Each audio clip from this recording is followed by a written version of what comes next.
Private banks में आज हम लोग बात करेंगे HDFC bank, ICICI bank, Axis bank and Kotak Mahindra bank. ये चार बैंक के बारे में ये बात करेंगे और समझते हैं कि क्या करना है आपको, किस तरह से निवेश करना है। और इसमें भी मैं बताऊंगा नंबर 1, 2, 3, 4 मेरी चॉइस क्या है, क्योंकि ओवरऑल अगर हम लोग इन सब बैंक्स की बात करें ना तो कुछ टाइम से ये मूवमेंट कम आ रही है और उसके भी रीजन हम लोग समझेंगे। बाय द वे, आगे जाने से पहले आपके पास कितने लोगों के पास ये चार बैंक में से एक बैंक है तो type in the chat box. और स्टैंडर्ड डिस्क्लेमर जो मैं हमेशा देता हूं कि गाइज यहाँ जो भी बात हो रही है सिर्फ आपके नॉलेज के लिए, कोई रिकमेंडेशंस नहीं है। हम जो हमारा रिकमेंडेशन देते हैं वो हमारे स्मॉल केस में देते हैं। आप जाके देख सकते हो CA-tapan.smallcase.com, वहाँ 500+ GST से स्टार्ट होता है। बहुत ही अच्छे परफॉर्मेंस रहा है, तो जरूर देखिए। अलग अलग टाइप के नो स्मॉल के, मिड के, लार्ज कैप से लेके नो थीम बेस्ड भी स्मॉल केस होते हैं। एचडीएफसी बैंक की बात करें तो HDFC bank of course private bank में नो one of the biggest bank है और प्राइवेट बैंक है। और कहीं ना कहीं अगर देखो उनके पास लार्ज डिपॉजिट और लैंडिंग फ्रेंचाइजी है। अगर एचडीएफसी और एचडीएफसी बैंक का जब से मर्ज हुआ है तब से ये बैंक ने परफॉर्म नहीं किया है। ओके और retail, mortgage, corporate, commercial, rural banking सभी जगह ये बैंक से, तो एक तरह का मल्टी बैगर रहा था ये 5 साल पहले। अभी नहीं है, अभी 5 साल 4 साल से तो आप देखो तो परफॉर्मेंस कुछ नहीं है। दूसरी बैंक जो आईसीआईसीआई बैंक है वो बीच में आपको याद है कि आगे के जो सीईओ थे कोचर, वहाँ कुछ प्रॉब्लम होता, बाद में पिछले 6 साल में इन्होंने बहुत अच्छा रिकवर किया। अच्छा मिक्स प्रॉफिटेबिलिटी और ग्रोथ का है और वो भी retail, no business banking, corporate, rural, international banking में काफी आगे है। थर्ड बैंक है एक्सिस बैंक। वो एक यूनिवर्सल प्राइवेट बैंक है, स्ट्रॉन्ग फ्रेंचाइजी है, इंप्रूविंग एग्जीक्यूशन है। अगर देखें यहाँ भी नो अच्छे खासे रिटेल और कॉर्पोरेट लोन का है। अगर हम लोग इन सब की बात करें, चले कोटक की भी बात करें तो Kotak premium retail focus bank है। इसमें मूवमेंट ज्यादा आती नहीं है, कंजर्वेटिव है बहुत, यानी कहते हैं ना बहुत ही कंजर्वेटिव बैंक है। हाई क्वालिटी बैंकिंग फ्रेंचाइज है, यानी आपने सभी बैंक में कुछ ना कुछ प्रॉब्लम्स देखे होंगे कि भाई ये प्रॉब्लम हो गया, वो प्रॉब्लम है, लेकिन कोटक बैंक में रेयरली हमने देखा है कि कुछ प्रॉब्लम होता है। ओके तो consumer banking, corporate, commercial, vehicle financing में आगे है। अब ये चारों बैंक की अगर बात करें तो इन सबका मेन जो प्लस पॉइंट है वो रिटेल बैंकिंग। ये सबका 52 to 58% नो रिटेल बैंकिंग में होता है। कॉर्पोरेट बैंकिंग अगर आप देखें तो 20 से 26% के आसपास है इन सबका, और ओवरसीज 4 से 5%, एसएमई और कॉमर्शियल 5 से 10% के आसपास इनका रहता है। तो नॉर्मली इन सबका ऐसा ही है, लेकिन देखो परफॉर्मेंस में बहुत फर्क है इन सब में, क्योंकि जिस तरह से आप लोन क्रेडिट ग्रोथ देते हो उस पर बहुत कुछ डिपेंडेंट होता है। और बैंक एक ऐसा सेक्टर है ना जिसके रेशियो बिल्कुल ही अलग होते हैं, नॉर्मल रेशियो से अलग होते हैं। तो वो आप जब भी देखो ना तो अलग तरीके से देखना होता है, और उसके लिए मुझे आपको डेटा दिखाना ही पड़ेगा, नहीं तो प्रॉब्लम आएगी। एक तो ये है स्क्रीनर से भी पता चलेगा और तिजोरी फाइनेंस से भी पता चलेगा। तो पहले एक काम करते हैं, स्क्रीनर से समझते हैं कि देखो इसमें जब भी आप बैंक देखो ना तो इंपॉर्टेंट रेशियोज जो आपको ध्यान में रखने हैं वो है ROE, ROA, price to book value. ये 3 रेशियो आप हमेशा ध्यान रखो। आरओसी इसमें काम नहीं लगता है। अब आरओसी क्यों होते हैं? Return on capital employed. वो क्या है कि ये कैपिटल इंटेंसिव कंपनी नहीं है, ठीक है। इसका लैंडिंग और उसका बिजनेस होता है, ठीक है, डिपॉजिट और लैंडिंग का बिजनेस। तो ROA, ROE more important, return on asset and return on equity. तो अगर हम लोग देखें तो देखिए ये पहले तो हम लोग समझते कि ये डाउन कितना है। तो इसमें जैसे मैंने बोला कि एचडीएफसी बैंक काफी टाइम से परफॉर्म नहीं किया था, तो ऑलमोस्ट 19% डाउन है, ठीक है। और एक साल में भी देखो तो 16% डाउन है। और बाकी कोटक महिंद्रा बैंक भी 14%। ये दोनों बैंक थोड़े काफी अंडर परफॉर्मर रहे। दोनों कोटक महिंद्रा और आईसीआईसीआई बैंक कंपैरेटिवली अगर आप ये देखिए, एक्सिस और आईसीआईसीआई ने परफॉर्म किया है। एक साल में देखिए तो 20% एक्सिस ने अच्छा किया है, ठीक है। लेकिन अगर मैं 3 साल का रिटर्न देखूं इन सब बैंक्स का, ग्रेट नहीं है। देखो 13% आईसीआईसीआई बैंक का सबसे अच्छा रिटर्न है, एक्सिस का 10 है, और बाकी देखो दोनों तो नेगेटिव है। And that is the problem. See guys, जरूरी नहीं है कि सभी बैंक आपके लिए अच्छे हो, ओके। स्ट्रॉन्ग फ्रेंचाइजी है, सब कुछ है, लेकिन आप शेयर होल्डर हो, आप इन्वेस्टर हो, तो आपको ये भी देखना है कि भाई मुझे पैसे कमा के देगा कि नहीं देगा। बेस्ट ऑफ द क्वालिटीज होती है ये, जब एनपीए देखो तो इनके सबके लोएस्ट होती है, लेकिन कमा के दे रहे कि नहीं दे रहे वो देखो। और काफी टाइम से वो प्रॉब्लम हो रहा है कि ये कमा के नहीं दे रहे। उसमें सबसे अच्छा एक्सिस का परफॉर्मेंस है और दूसरा सॉरी आईसीआईसीआई का परफॉर्मेंस है, दूसरा है एक्सिस का। अगर मैं इनका आरओई देखूं, नॉर्मली लिखना है तो लिख लीजिए, आरओई बैंक का 14 से 15% मिनिमम होना चाहिए। ओके, तो ये अगर आप देखो तो 13% है, आईसीआईसी का 17 है, एक्सिस का 13 है, 11 है, यानी थोड़ा लो है। आईसीआईसी का तो भी 17 अच्छा है। आरओए देखे ना तो आरओए 1.5 से ऊपर होना चाहिए, तो इन सब का है। ठीक है, एक्सिस का थोड़ा कम है 1.4, लेकिन आप देखिए आईसीआईसीआई बैंक का 2.19, one of the best. Kotak का 2.05। ओके, लेकिन कोटक का ये प्रॉब्लम कि कितने साल से अगर आप देखो तो 5 साल का रिटर्न देखो कितना है, 2%। यानी 5 साल में कोटक बैंक तो अपने प्राइस से हिला ही नहीं है, फिर फायदा क्या है? ठीक है, that is the point you to catch के at the end of the day आपको कमा के देना चाहिए। अगर मैं प्रॉफिट ग्रोथ, सेल्स ग्रोथ, तो अब वो तो हम लोग नेट इंटरेस्ट मार्जिन ज्यादा देखना पड़ेगा, तो मैं चलिए यहां दिखाता हूं। एक दूसरी जो वेबसाइट है, आप तिजोरी फाइनेंस में देख सकते हो। तिजोरी फाइनेंस में आप कंपैरिजन अच्छा कर सकते हो। जस्ट टू शो यू, मैं एक काम करता हूं, आपको बताता हूं। ये तिजोरी फाइनेंस में मैंने एचडीएफसी बैंक डाला, उसमें फिर मैं कंपेयर कर रहा हूँ आईसीआईसीआई बैंक, और फिर अपने डालते हैं इसमें एक्सिस बैंक और कोटक महिंद्रा बैंक।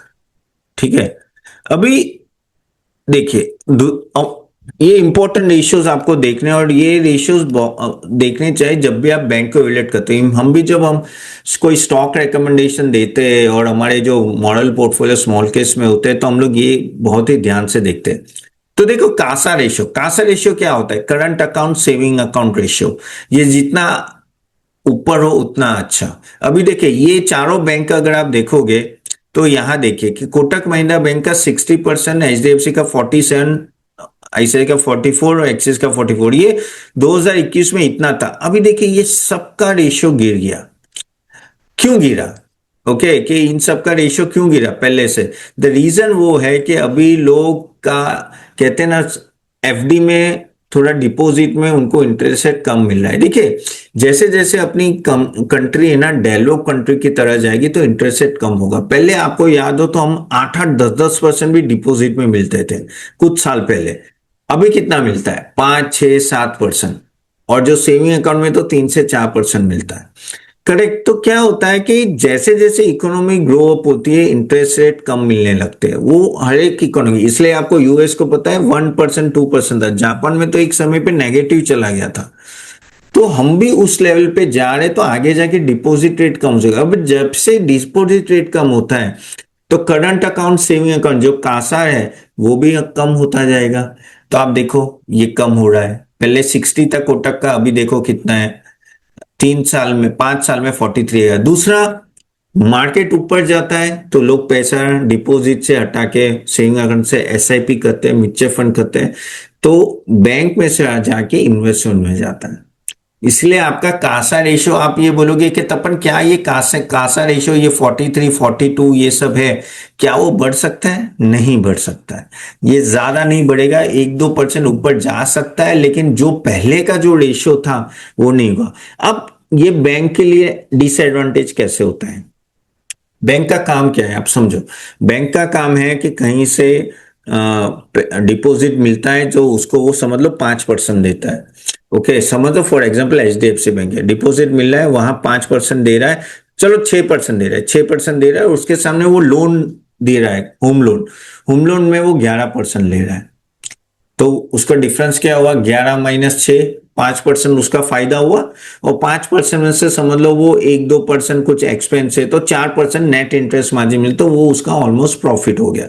ठीक है, 3 या 4 जो भी है।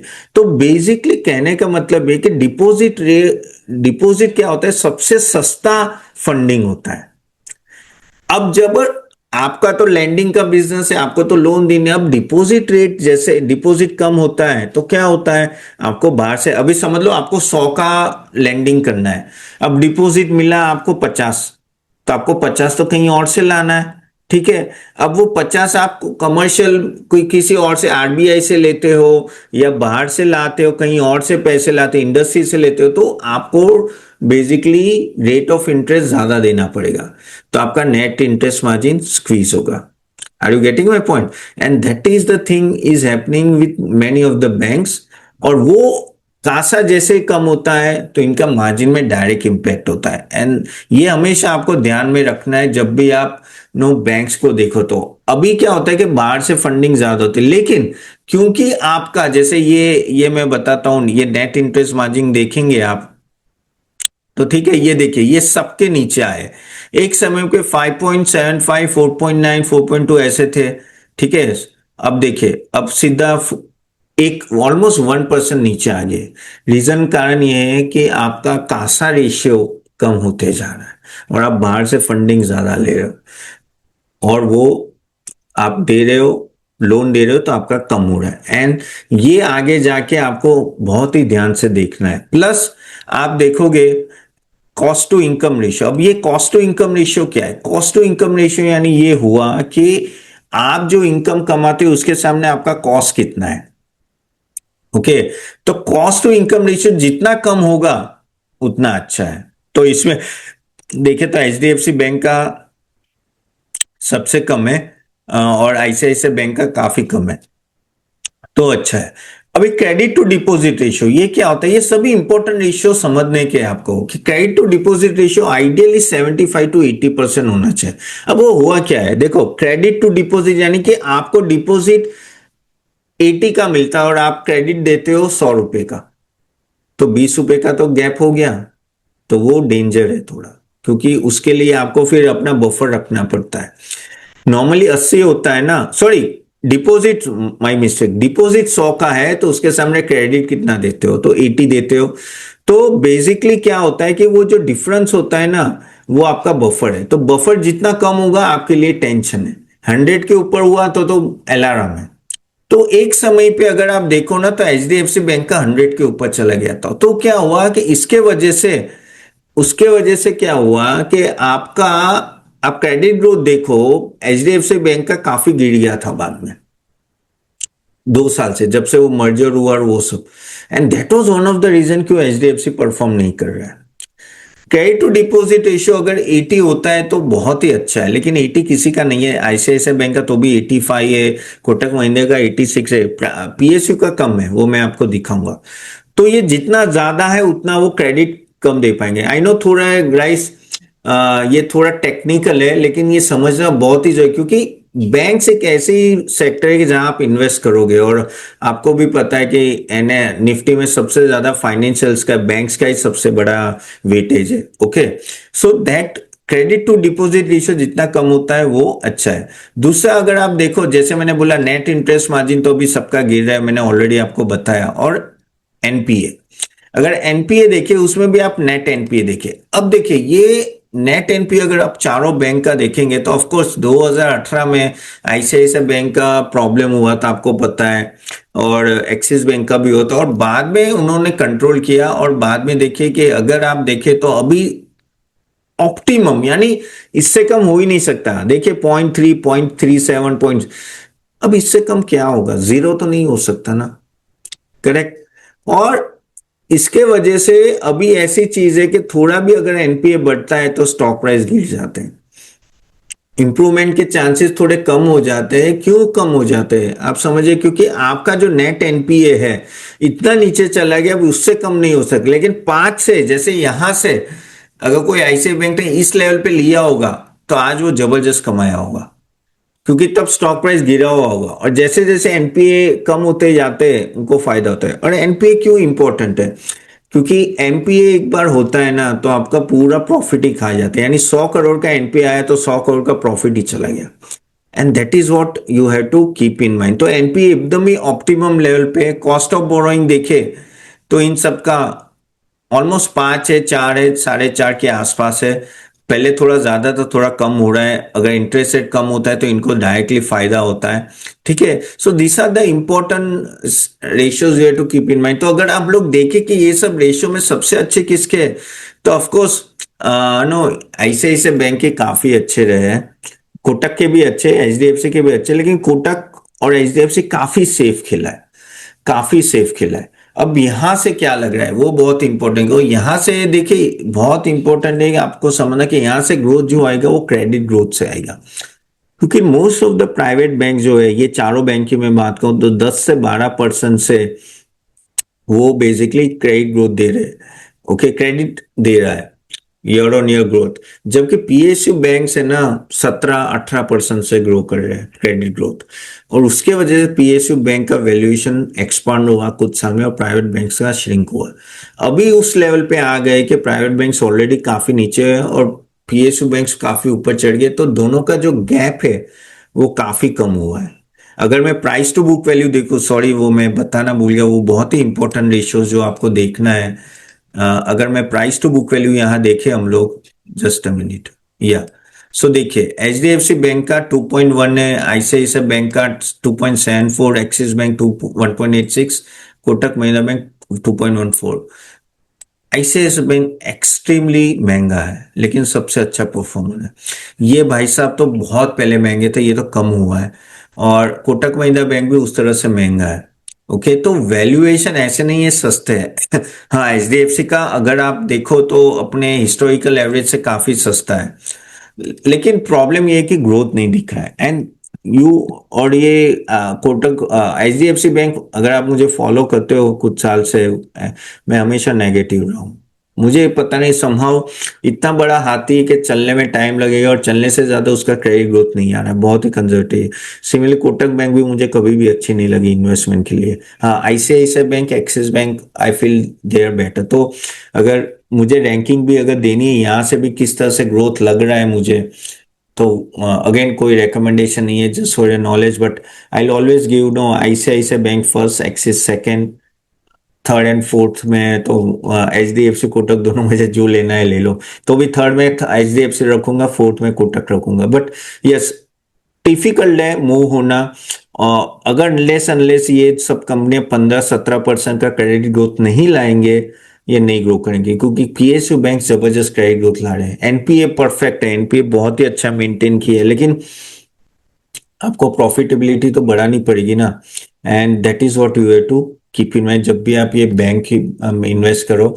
और थोड़ा कंजर्वेटिव हो और सेफ खेलना चाहते हो तो इसमें डाल सकते हो। एक्सेप्शनल ग्रोथ मुझे नहीं लगता कि ये बहुत बड़े कंपाउंडिंग हो गए, नहीं, ऐसा तो मुझे दिखता नहीं है।